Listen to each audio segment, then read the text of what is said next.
Vitamin ಬಿ12 ಬಗ್ಗೆ ನೀವು ಕೆಲವು ಮುಖ್ಯವಾದ ಅಂಶಗಳನ್ನು ನೀವು ತಿಳ್ಕೋಬೇಕು. ಮೊದಲನೇದು, ನಮಗೆ ವಯಸ್ಸಾಗ್ತಿದ್ದ ಹಾಗೇನೆ ವಿಟಮಿನ್ ಬಿ12 ಅವಶ್ಯಕತೆ ತುಂಬಾ ಇರುತ್ತೆ.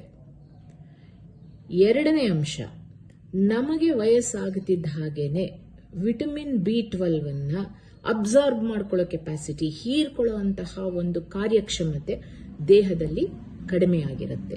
ಇದು ತುಂಬಾ ಕಾಂಟ್ರಡಿಕ್ಟರಿ. ನಮಗೆ ಅವಶ್ಯಕತೆ ಹೆಚ್ಚಾಗಿದೆ, ಆದರೆ ನಮ್ಮ ದೇಹ ವಿಟಮಿನ್ ಬಿ12ನ ಹೀರ್ಕೊಳ್ಳೋಕೆ ಸಾಧ್ಯ ಆಗ್ತಾ ಇಲ್ಲ.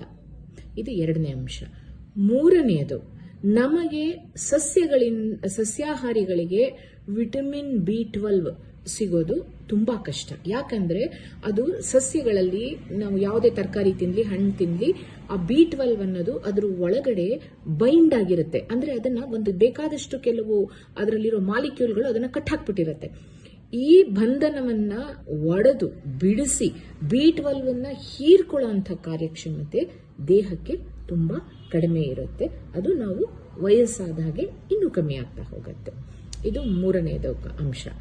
ನಾಲ್ಕನೆಯದು, ಮಾಂಸಾಹಾರಿಗಳಿಗೆ ತುಂಬಾ ಸುಲಭವಾಗಿ ರೆಡಿಮೇಡ್ ಬಿ12 ಸಿಗುತ್ತೆ. ಯಾಕಂದ್ರೆ ಪ್ರಾಣಿಗಳ ಮಾಂಸಖಂಡಗಳಲ್ಲಾಯ್ತು, ಲಿವರ್ ಅಲ್ಲಾಯ್ತು, ಬಿ12 ಯಾವಾಗ್ಲೂ ಸ್ಟೋರ್ ಆಗಿರುತ್ತೆ. ಅವರು ಅದನ್ನು ಯಾವಾಗ ತಿಂತಾರೆ ಅವರಿಗೆ ಬಿ12 ಸಿಗುತ್ತೆ.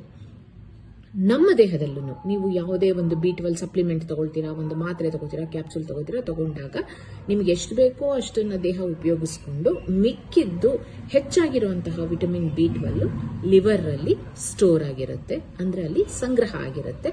ನಮಗೆ ಯಾವಾಗ ದೇಹಕ್ಕೆ ಬಿ12 ಕಡಿಮೆ ಅನ್ಸುತ್ತಪ್ಪ ಆವಾಗ ಅದು ಲಿವರ್ ಇಂದ ತಗೊಳುತ್ತೆ. ಸುಮಾರು 2 ರಿಂದ 5 ವರ್ಷದವರೆಗೆ ಬಿ12 ಅದರಲ್ಲಿ ಲಿವರ್ ಅಲ್ಲಿ ಸಂಗ್ರಹವಾಗಿರುತ್ತೆ. ಇದು 4ನೇ ಪಾಯಿಂಟ್.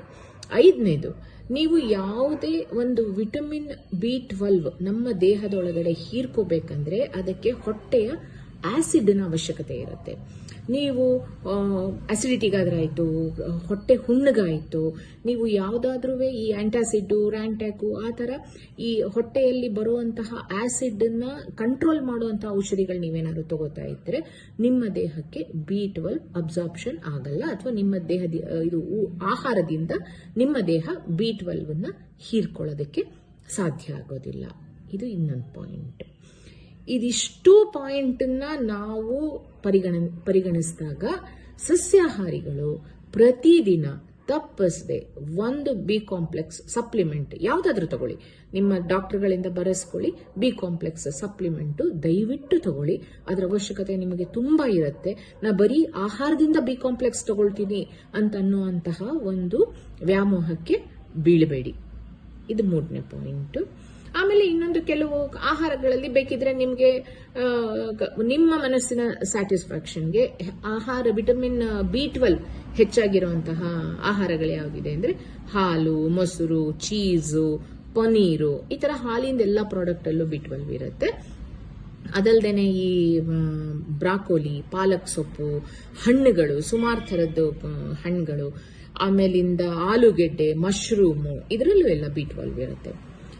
ಇನ್ನೊಂದು ತುಂಬಾ ಮುಖ್ಯವಾದ, ನಮ್ಮ ಸಸ್ಯಾಹಾರಿಗಳಿಗೆ ಮಹಾರಾಜ ಅಂತಂದ್ರೆ ಹೆಸರು ಕಾಳು. ಹೆಸರು ಕಾಳು ನೀವು ಪ್ರತಿದಿನ ತಗೊಳ್ಳಿ. ಆಯುರ್ವೇದದಲ್ಲಿ ಈ ಕೆಲವು ಆಹಾರಗಳನ್ನ ಪ್ರತಿ ದಿವಸ ಸೇವಿಸುವಂತ ಆಹಾರಗಳು ತಗೋತಾ ಹೇಳ್ತಾರೆ. ತುಪ್ಪ, ನಲ್ಲಿಕಾಯಿ, ಜೇನುತುಪ್ಪ, ಹೆಸರು ಕಾಳು ಇದರಲ್ಲಿ ಬರುತ್ತೆ. ಹೆಸರು ಕಾಳು ಮೊಳಕೆ ಕಟ್ಟು ಉಪಯೋಗಿಸಿ, ಹೆಸರು ಕಾಳಿಂದು ನೀವು ತೊವೆ ಮಾಡಿ ಉಪಯೋಗಿಸಿ, ಪೊಂಗಲ್ ಮಾಡಿ ಉಪಯೋಗಿಸಿ, ಪ್ರತಿದಿನ ಹೆಸರು ಕಾಳು ಉಪಯೋಗಿಸಿ. ಹೆಸರು ಕಾಳಿಂದ ನಿಮಗೆ ಪ್ರೋಟೀನ್ ಸಿಗುತ್ತೆ, ವಿಟಮಿನ್ಗಳು ಸಿಗುತ್ತೆ. ಪ್ರತಿಯೊಂದು ನಿಮ್ಮ ದೇಹಕ್ಕೆ ಬೇಕಾದಂತ ಮುಕ್ಕಾಲ್ವಾಸಿ ನರಿಶ್ಮೆಂಟು ಹೆಸರು ಕಾಳಿಗೆ ಸಿಗುತ್ತೆ.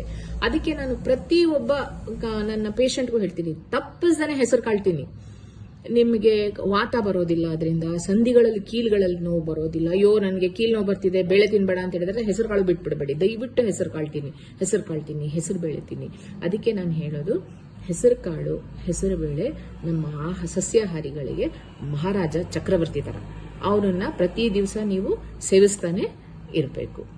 ಇದು ಬಿ12 ಬಗ್ಗೆ ಇವತ್ತಿನ ನನ್ನ ವಿಡಿಯೋ. ವೀಕ್ಷಕರೇ, ಇಂತಹ ವಿಡಿಯೋಗಳು ನೋಡಬೇಕಾದ್ರೆ ಐಡಿಯಾ ನ್ಯೂಸ್ ಅನ್ನ ಸಬ್ಸ್ಕ್ರೈಬ್ ಮಾಡಿ, ಶೇರ್ ಮಾಡಿ, ಲೈಕ್ ಮಾಡಿ. ಕ್ಯಾಮರಾಮನ್ ಸಂಪತ್ ಜೊತೆ ಐಡಿಯಾ ಮಂಜು, ಐಡಿಯಾ ನ್ಯೂಸ್, ಕೋಲಾರ.